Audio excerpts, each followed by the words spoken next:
Bismillahirrahmanirrahim. Assalamualaikum warahmatullahi wabarakatuh.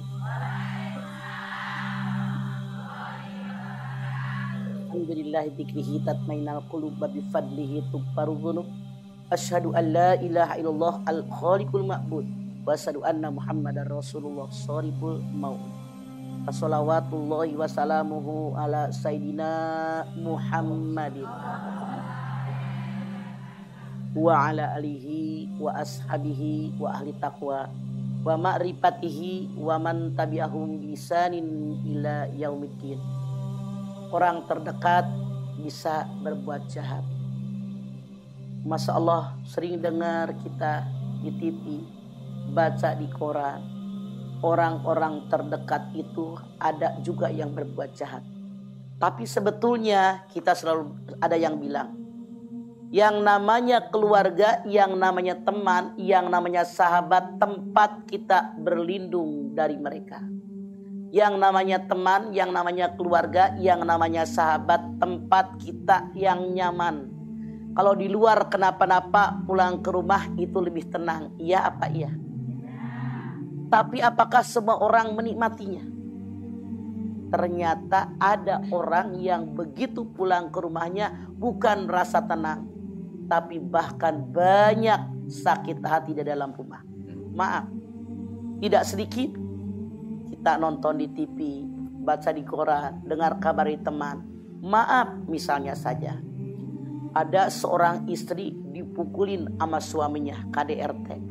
Kan harusnya suami melindungi istri, betul kan? Tapi ternyata ada suami yang tega ngegebukin istri sampai bonyok, ditendang.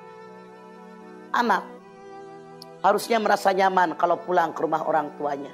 Ternyata ada orang tua yang jahat, digebukin tuh anak, dimaki-maki, dijual sama orang tuanya ke hidung belang, nggak sedikit.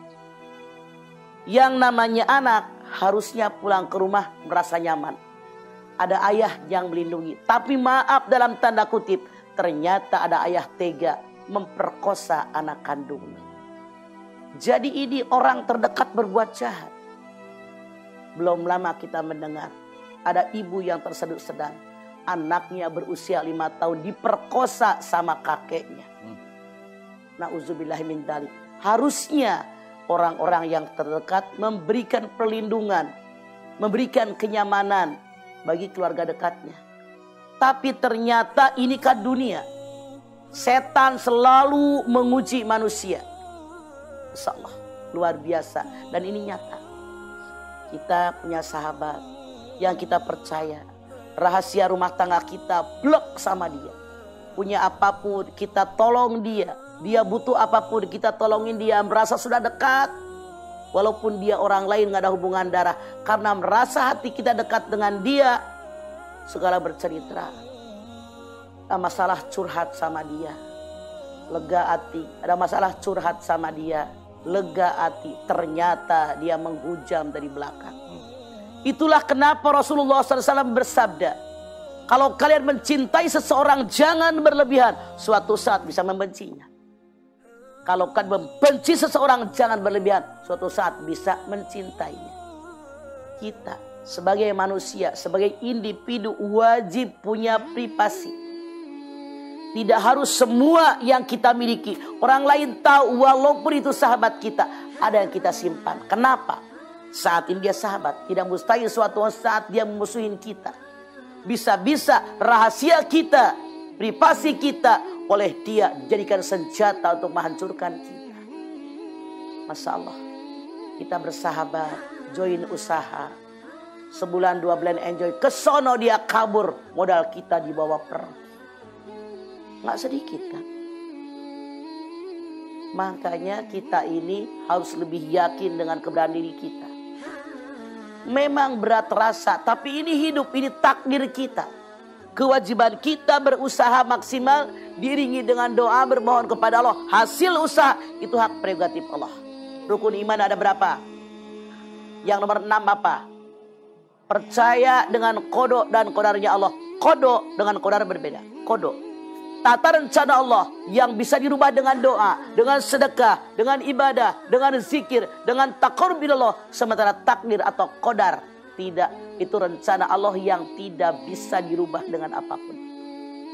Makanya kewajiban kita berusaha. Anda lihat Siti Hajar, inna sofa wal marwata min syairillah.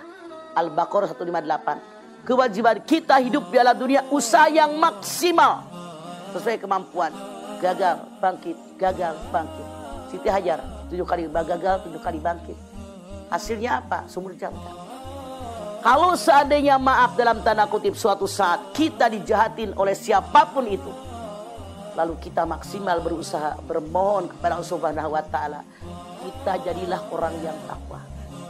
Allah berjanji, wa may yattaqillaha yaj'al lahu mahrajan wa yarzuqhu min haitsu la yahtasib. Kalau kita orang bertakwa, seberat apapun permasalahan, Allah berjanji mahrajan. Al-mahraj, diberikan jalan keluar. Jangan jauh-jauh lihat diri kita. Saya yakin yang hari Indosiar ini dan semua pendengar Indosiar pasti mengalami masalah yang berat luar biasa. Saat itu kita berpikir rasanya tidak sanggup lagi saya mengatasinya. Namun dengan ketakwaan yang dimiliki oleh diri kita, dengan janji Allah kepada orang yang bertakwa, toh masalah yang kita katakan berat tadi sekarang terlampaui. Iya apa iya? Saya yakin kita semua suatu saat merasa terpuruk, bokeh, nggak punya duit sama sekali. Rasanya sampai bingung, buat beli beras aja nggak ada. Tapi dengan ketakwaan kepada Allah Subhanahu wa taala, Allah berfirman, wa yarzuqhu min haitsu la yahtasib. Rezeki diberikan oleh Allah dari arah yang tidak pernah kalian duga. Siapa yang dijanjikannya? Orang yang bertakwa. Oleh karena itu, biar semua masalah bisa terlampaui, terasati dengan baik, yuk jadilah kita orang-orang yang bertakwa kepada Allah. Selalu berlindung kepada Allah. Masya Allah, perlindungan di alam dunia, perlindungan di alam akhirat. Maka kita ingat, kalau musibah datang pasti ada hikmahnya. Jangan kita bikin musibah merasa saya paling terpuruk. Orang tadi mendapatkan pahala daripada Allah Subhanahu wa taala tergantung dari ujian yang datang. Ujian dengan keimanan seimbang. Maaf, kalau kita sekolah di SD, ujian, pelajaran yang diuji pelajaran SD, betul nggak? Kita SMP, ujian datang, pelajaran yang diuji pelajaran SMP. Begitu pula dengan iman kita.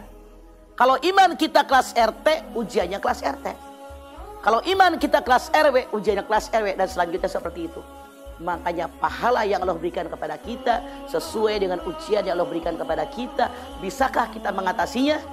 Seberat apapun permasalahan, yang penting kita berusaha maksimal sesuai kemampuan, berdoa kepada Allah, pasti Allah berikan solusi yang terbaik buat kita dari permasalahan yang kita hadapi, termasuk kejahatan-kejahatan dari orang-orang yang terdekat dengan kita. Kenapa?